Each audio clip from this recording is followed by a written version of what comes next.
সর্বভারতীয় তৃণমূল কংগ্রেসের হয়ে এবং বিশ্বাস করুন আপনাদের এই এত মানুষের বিপুল সমর্থন বিপুল উপস্থিতি দেখে এবং শুনলাম আপনারা নাকি দুপুর 1:30টা থেকে উপস্থিত হয়েছেন, সেটা শুনে এবং দেখে আমার মনটা খুব ভরে গেল।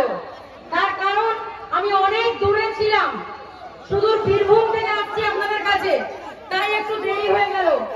বুঝতেই পারছেন এখান থেকে বীরভূম 7 ঘন্টার পর সকাল 9টায় স্টার্ট দিয়েছিলাম, আপনাদের এখানে এসে ঢুকলাম 4:30।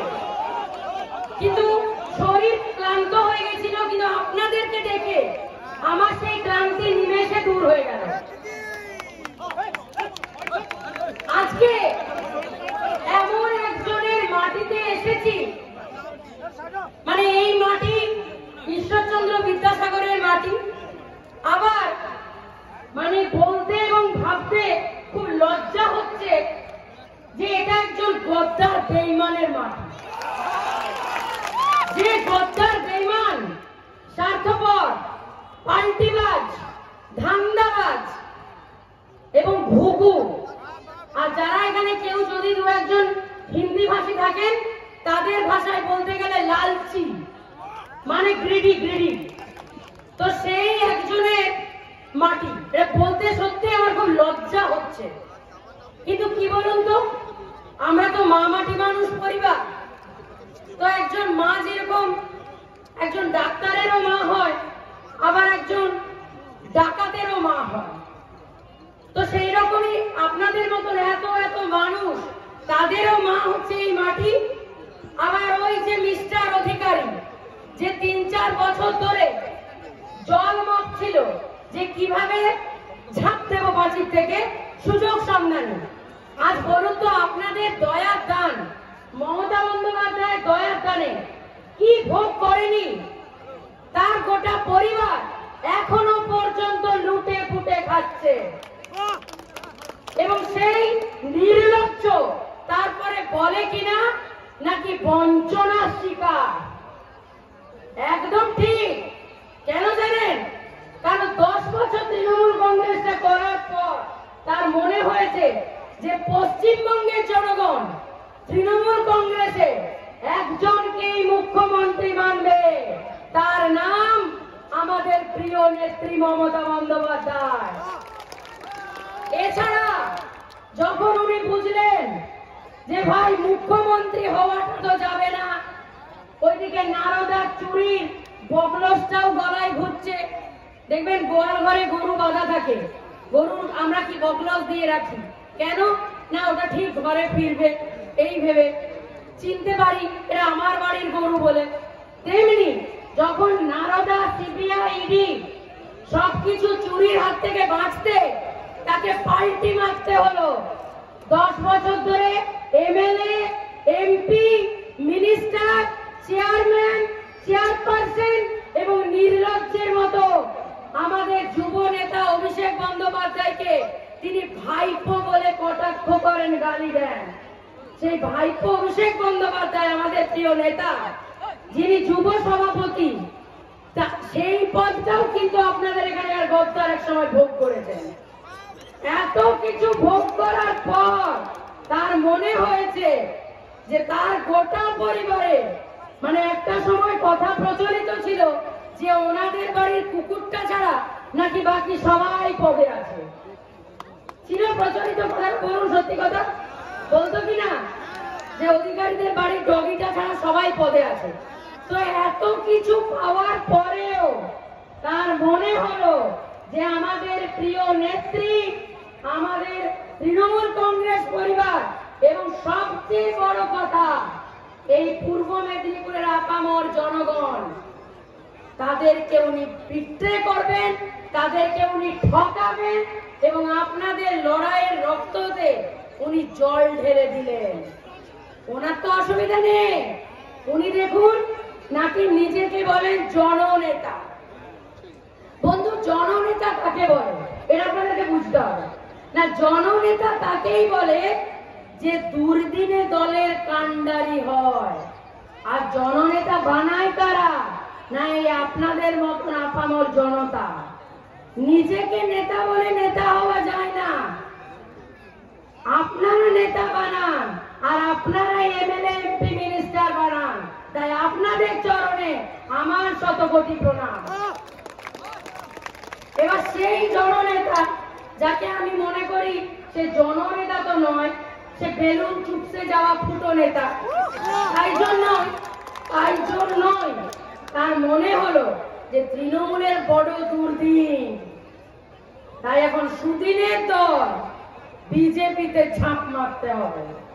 নাকি ওই 6 জন মুখ্যমন্ত্রীর লিস্টে আছে বলতে পারছি না, কারণ বিজেপি এখন সবাইকে সুরসুরি দিচ্ছে, বলছে আয় বিজেপিতে চলে আয় চলে আয়।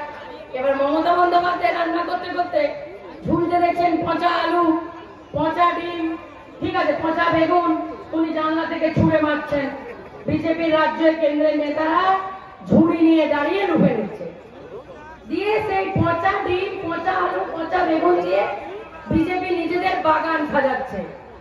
ভাবুন, যে দলে নিজেদের একটা নেতা নেই রাজ্য সামলানোর, সেখানেও ভিক্ষা করতে হচ্ছে মমতা বন্দ্যোপাধ্যায়ের কাছে। একটা নেতা দেবে তো, নেতা দেবে, সেই হচ্ছে ব্যাপার, বুঝতে পারছেন তো? তারা নাকি রাজ্য শাসন করবে এবং আপনাদেরকে সুশাসন দেবে। অবস্থা বুঝুন। এরপরে ভাবুন, তার মনে হলো যে বিজেপি সুদীপ, বিজেপিতে ঝাঁপ মারলে বোধহয় মুখ্যমন্ত্রী হওয়া যাবে। আর আমি দেখুন, আমিও সদ্য ভারতীয় জনতা পার্টি ছেড়ে আপনাদের কাছে তৃণমূল কংগ্রেস পরিবারের সদস্য হয়েছি। কিন্তু কেন হয়েছি, কখন হয়েছি, এটা আপনাদের সবার জিজ্ঞাসা, আর সেই জিজ্ঞাসার উত্তরও আমি দেব। ভারতীয় জনতা পার্টিটা সেই দিন করেছিলাম যেদিন বিজেপির খুব দুর্দিন ছিল। মাত্র 2টো সাংসদ ছিল, একটা নিষ্ক্রিয় সাংসদ যাকে দার্জিলিং এর লোক জিতিয়ে মাথা চাপড়াচ্ছে কেন জিতালাম, আর আজকে দুর্গাপুরের লোক জিতিয়ে মাথা চাপড়াচ্ছে কেন জিতালাম, সেই একজন সাংসদ। আর একজনের গানের মার্কেট করে যাওয়ার জন্য, রোজ খবরে টিকে থাকার জন্য আমাদের যুব নেতাকে ভাইপো বলে গালিগালাজ করে। এই দুজন ছিল বিজেপিতে। সেই সময় বিজেপি করেছি প্রতিটা মৃত্যু ভয়কে উপেক্ষা করে। আর আজকে তৃণমূল কংগ্রেস যখন করতে এসেছি, যখন নাকি এই দলটার দুর্দিন, এই দল নাকি মানে সেই সুদিনে ভোগ করা নেতাদের মনে হয়েছে খুব দুর্দিন, এই দল আর ক্ষমতায় ফিরবে না, সেই সময় দেখুন আমি ওই সুদিনের দল বিজেপি ছেড়ে এই দুর্দিনের দল তৃণমূল কংগ্রেসে এসেছি। যদিও বিজেপি থেকে কোনো কিছু ভোগ করে আসিনি। আর আজকেও বলছি, যে দলে প্রিয় নেত্রী মমতা বন্দ্যোপাধ্যায়ের মতন আমাদের পথ দেখানোর নেতা থাকে, যে দলে যুব সমাজের লিডার অভিষেক বন্দ্যোপাধ্যায় থাকে, এবং সর্বোপরি আপনাদের মতন আশীর্বাদ দেওয়ার জনতা জনার্দন থাকে, সেই দলের কখনো দুর্দিন হতে পারে না। বরং শরীরে ক্যান্সার হলে যদি ডাক্তার বোঝে যে আপনার পায়ে ক্যান্সার হয়েছে, ক্যান্সারটা ফর্ম করে যাবে গোটা শরীরে একটা ছোট্ট কড়ি আঙুল থেকে, তখন ডাক্তার কি বলে, শুনতে কষ্ট লাগলেও, যে দেখুন গোটা শরীরটা বেঁচে গেলে আপনি আরো আগামী অনেকগুলো বছর বাঁচবেন, একটু যদি কষ্ট করে আঙ্গুলটা কেটে দিতে বলেন, পারমিশন দেন, তখন আপনি কি ভাববেন যে না আমার শরীরে খুঁত হয়ে যাচ্ছে, ঠিক কথা, কিন্তু আমি যদি বাঁচতে পারি, একটা আঙ্গুল কেটে গোটা শরীরটাকে বাঁচাতে পারি, তাহলে আমার সেটাই করা উচিত। তো ঠিক সেটাই আমাদের মামাটি মানুষের পরিবার তৃণমূল কংগ্রেস পরিবার, আর সেই পরিবারটা হচ্ছে একটা বডি ভাবুন মানুষের। সেখানে এই এদের মতো ধান্দাবাজ আপনাদের এখানে আছে সব, এই কি সব মাইতি, অধিকারী, রায়, চট্টোপাধ্যায়, যিনি আমার বান্ধবীকে নিয়ে থাকেন বেশিরভাগ সময়, তারা এত বছর ভোগ করে আমরা তাদেরকে ক্যান্সারের মতন বাদ দিয়ে দিয়েছি। আমরা মনে করেছি যে এই ক্যান্সার গুলোকে যদি কেটে বাদ দিই, আমাদের এই দলটা যদি শরীর হয় একটা, সেই শরীরটা বেঁচে যাবে। যাতে আগামী দিনেও বাদ দিতে চাই এবং পচা পানায় ছুঁড়ে ফেলতে চাই। আর সেই পচা পানাটার নাম ভারতীয় জালি পার্টি।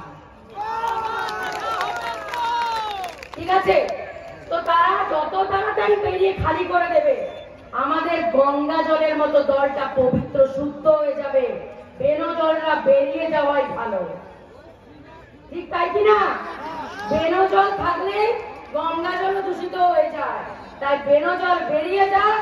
আমরা আমাদের যে রক্ত দিয়ে তৃণমূল কংগ্রেসকে আমরা প্রতিজ্ঞা দিচ্ছি এই মাটি থেকে, এবং ওই অধিকারী বাবু যেন শুনতে পায়, সেটাও আপনারা চ্যালেঞ্জ করুন এই মাটি থেকে, যেন তাকে প্রত্যেকটা এই পূর্ব মেদিনীপুরের বিধানসভায় প্রত্যেকটা বিজেপির জামানত জব্দ হয়। প্রত্যেকটা সিটে মমতা বন্দ্যোপাধ্যায়কে জেতাবেন, তৃণমূল কংগ্রেসকে জেতাবেন, মা মাটি মানুষ পরিবারের সদস্যকে জেতাবেন।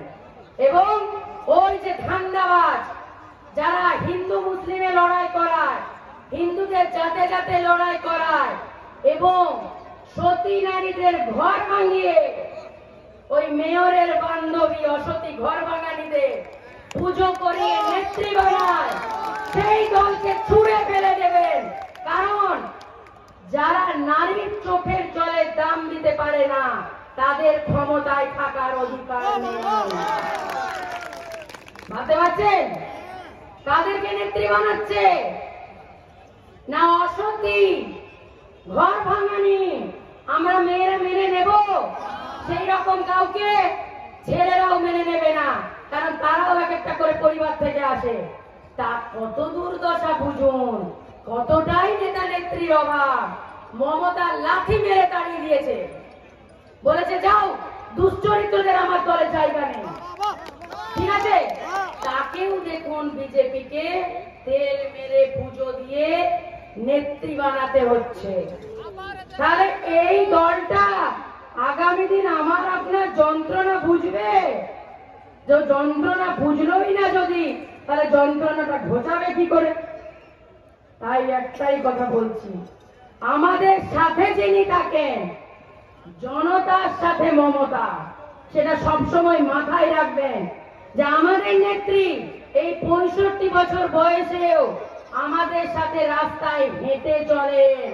বিজেপির বাইরে উড়ে এসে জুড়ে বসা ভোরে নেতাদের মতন ওই 3 তলা ট্রাকে উঠে হাত নাড়ান না।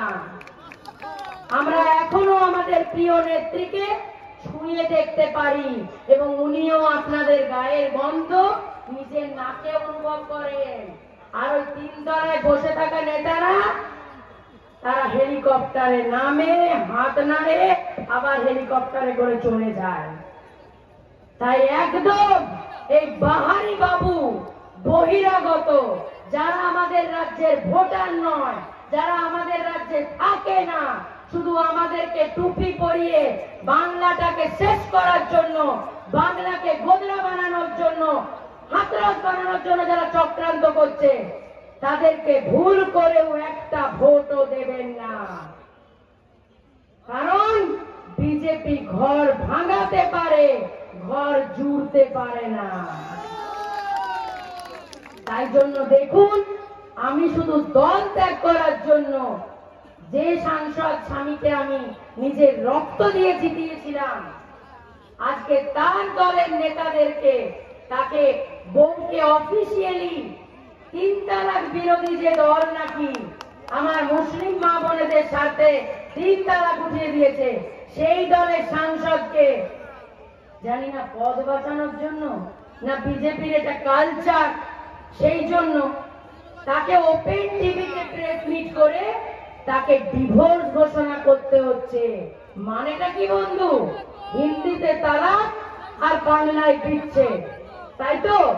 তাহলে বুঝুন, একটা কোন নেতাকে দেখলেন সেটা নিয়ে প্রতিবাদ করতে, যে না রাজনীতি বাইরের জিনিস আর সংসার ঘরের ভেতরে, বলতে দেখলেন না। ঠিক এইরকমই আমাদের একজন কাউন্সিলরের হাজবেন্ডও বিজেপি করে বলে তারও ঘরটা বিজেপি ভাঙিয়ে দিয়েছিল। আমি এখানে যত মা বোন রয়েছেন যারা রাস্তায় পথ চলতে শুরু করেছেন, কারণ সন্ধে হয়ে যাচ্ছে, এরপর আমার আবার একটা ন্যাশনাল চ্যানেলে লাইভ শো আছে, কাঁথিতে প্রোগ্রাম আছে, কালকে আবার আপনাদের পূর্ব মেদিনীপুরেই আছে। তো এতগুলো প্রোগ্রাম আপনাদের সাথে করব, আগামী দিন আবার আসবো। তো সেইটা ভেবে দেখুন, একটা ভোটও এই ঘর ভাঙানোর দলকে দেবেন না, তাহলে মহিলাদেরকে আফসোস করতে হবে এবং যেসব মেয়ের বাবারা এখানে আছে তাদেরকেও আফসোস করতে হবে যে কেন সেদিন সুজাতার কথাটা শুনিনি। তাই আপনাদের মহামূল্যবান এই 2021-এর ভোট মুক্তি সূর্যের ভোট। এই ভোট নিজেদেরকে, পরিবারকে, সমাজকে, নিজের বাংলা মাকে বাঁচানোর ভোট। এই ভোটে একটা ভোটও ইভিএমেই হোক আর ব্যালটেই হোক, ভুল করেও একটা ভোটও বিজেপিকে দেবেন না। একটা ভোট দেবেন কাকে? মমতাকে, জোড়া ফুলকে, মামাটি মানুষকে, তৃণমূল কংগ্রেসকে, অভিষেক বন্দ্যোপাধ্যায়কে এবং সবচেয়ে বড় কথা পশ্চিম বাংলার মাকে। ঠিক আছে? মহিলারা খুব সচেতন। বিজেপি ঘর ভাঙিয়ে দেয়, ঘর জড়িয়ে দেয় না। তাই যাতে আমার মতো যন্ত্রণা শিকার আপনাদেরকে না হতে হয়, তাই এই সাবধান বাণী। আর আমি মনে করলাম বিজেপি দলটা মহিলাদের সম্মান দেয় না, তাই মনে করলাম যে একটা তপশিলি সম্প্রদায়ের নারী হয়ে একটা নারীর হাত ধরবো বাংলা মায়ের সাথে, আর সেই নারীর নাম মমতা বন্দ্যোপাধ্যায়। এই কথা বলে আমি আমার আজকের বক্তব্য শেষ করলাম। সকলে ভালো থাকবেন, করোনার বিরুদ্ধে লড়াই করবেন, আর করোনার আরেকটা নাম এখন ভারতীয় জনতা পার্টি, তার বিরুদ্ধে লড়াই করবেন। আমরা সবাই মমতার সাথে। নমস্কার। মামাটি মানুষ জিন্দাবাদ, মামাটি মানুষ জিন্দাবাদ, মমতা ব্যানার্জি জিন্দাবাদ, তৃণমূল কংগ্রেস জিন্দাবাদ, অভিষেক বন্দ্যোপাধ্যায় জিন্দাবাদ। বাংলার মেদিনীপুরে আপামর জনতা জনার্দন জিন্দাবাদ। জয় হিন্দ, জয় হিন্দ, জয় বাংলা।